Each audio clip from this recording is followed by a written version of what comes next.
Alright folks, so welcome to part 2 of my £15 Dreamcast project. So I got the fuses through in the post. That's in there. So they do look slightly different from the fuse that is in the Dreamcast. That's it there, the blue thing that the camera won't focus on. There you go. So that's what's blown on this and has stopped the controllers from working. So we're going to unsolder that and solder one of these in. I bought two just to have one as a spare. And I got these on eBay for $1.50 each or something. So I have already unsoldered the battery. And I have my replaceable battery holder here, ready to be soldered in, but I'm not going to do that until I replace this fuse. So really in the meantime, this will be all I'll be doing. I'm going to be replacing this fuse and putting this battery holder in and giving the Dreamcast a service, like I did with my last video, greasing the cogs and stuff in around the laser assembly. And I actually need to give the laser a tweak, because although it loaded up one of my backups, it won't load them all. Some of them it just flat refuses to even load or try to load. So I need to play about with the adjustable pot on the laser. I may include that in this video, I don't know yet. So I will go ahead and unsolder this fuse.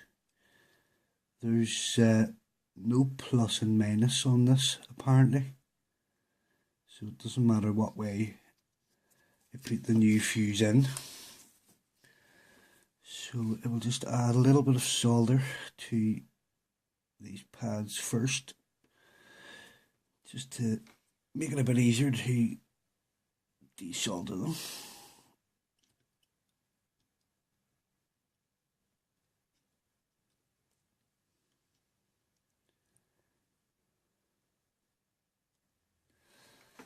Okay, hopefully my hand wasn't in the way there.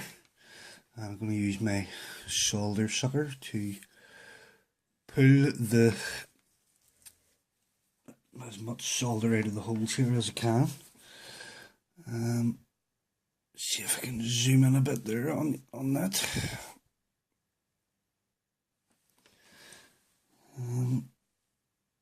Okay. Trying to do this while not getting in the way of the camera.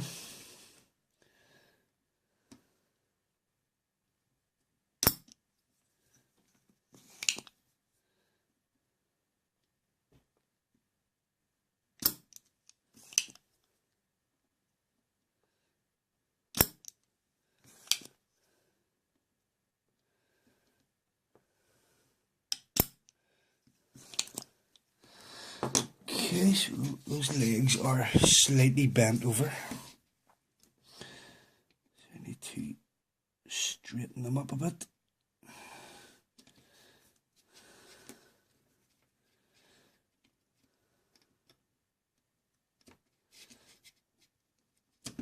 Okay.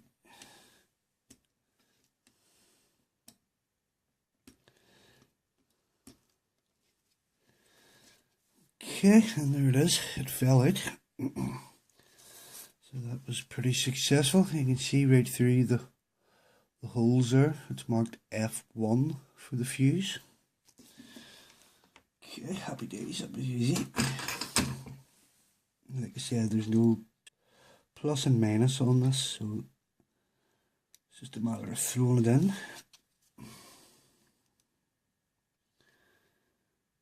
Okay. Let's it in position there. So stick a couple of bits of solder on here, and then we can trim those legs.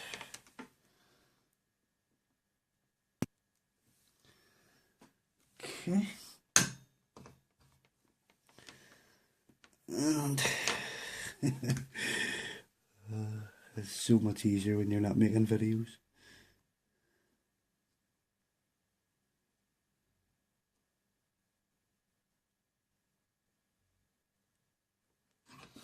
Okay, and I'll double check with my multimeter that I'm making contact. So this leg here attaches to this pin. Okay, and this leg here. I'm just trying to watch the camera at the same time here. This leg attaches to that pin. Okay, perfect. So I'll not go into any detail about servicing the laser assembly. Again, check out my other video. I'll go into a bit more detail with it in that video.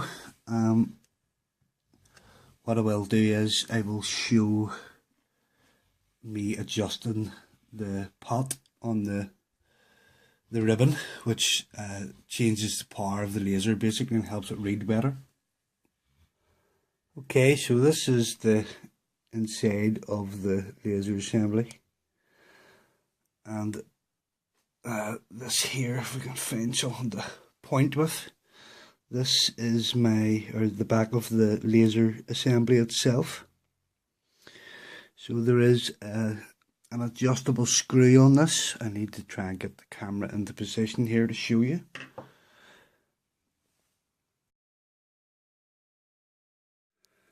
Okay, so a better angle this time. So this is the ribbon that comes up to the laser unit, and just above where it connects, this is the connector here where the ribbon goes into. So just above it is the screw. If the camera would like to focus, the screw here, it's sort of orangey colour. It is actually a screw. Let's see if we can get any closer.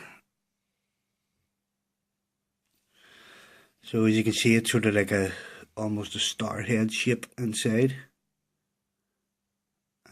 That is what you need to adjust to change the intensity of your laser.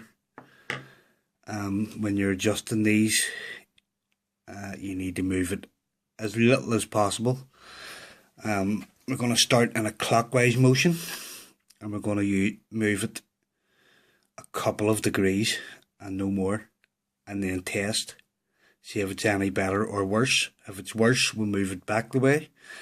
If it's a little bit better, we need to move it clockwise a bit more. So this can take a while because I obviously have to put the Dreamcast back together again, test it, and then if it doesn't work, I have to open it and do all this again. So yeah, that is your adjustable, it's a potentiometer, or pot, which is just there. I usually find a very small flathead screwdriver is the best thing to use for those. Some people use long nose pliers, but just a wee small flathead, like one of the wee jewelers screwdrivers, is perfect. So we shall try that now, and I also need to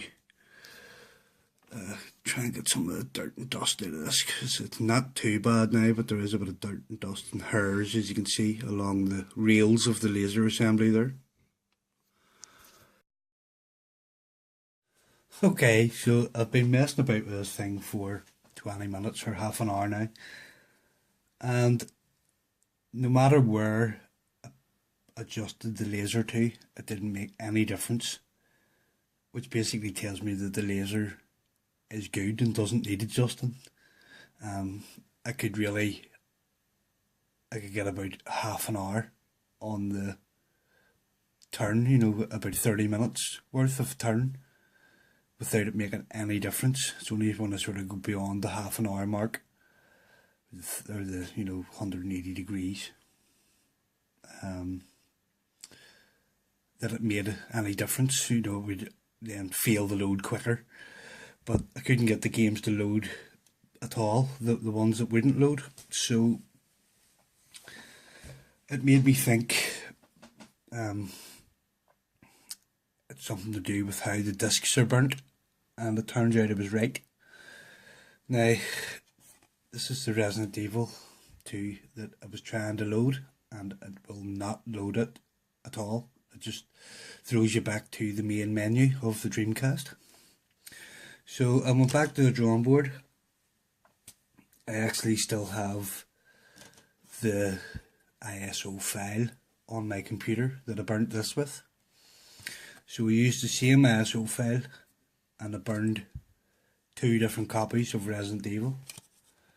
I burned this one with the external DVD RAM drive, which is built into my PC, and I burned this one using my USB external reader. So I have that one marked external and the other one's marked PC. So it turns out that it doesn't like discs that are burned in my external reader, but it does like games that are burned on the PC reader. So if I fire it up, it's the one that was burned on the external reader, and it will not load. It's just sitting, it's trying, it's spinning the disc a bit faster. You can hear the laser working away, but it just refuses to load. It doesn't even get to the Sega screen, and it will eventually throw you back to the main menu of the Dreamcast. It stopped. So that's the one that was burned in the external reader. So these are both burned on the same discs at the same speed with the same program from the same ISO file, but just burned on a different burner. So this is the one that was burned on the internal one on the PC, which is a DVD RAM reader.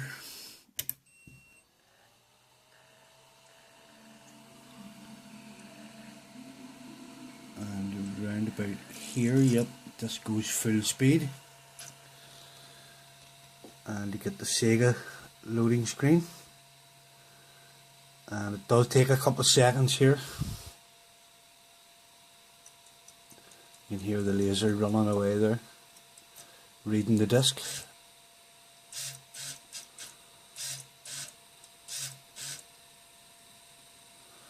And there it is, loaded Resident Evil.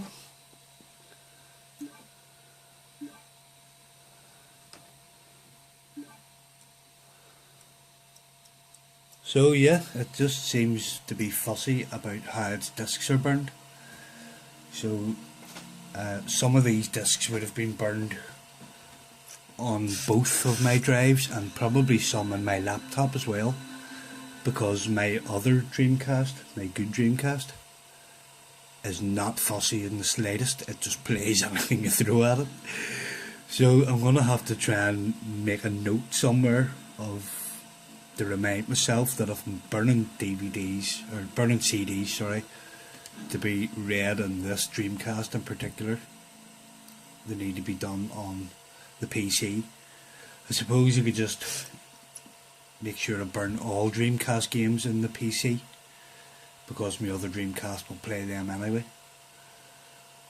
So yeah, I've the laser set back to pretty much where it started, the adjustment on the laser set back to where it started, and it's running the games fine that I have burned in the PC, not on my external reader. So that just goes to show, I have had similar problems while burning PlayStation 1 games. Some PlayStation 1 games or PlayStation 1 consoles are extremely fussy about how the discs are burned.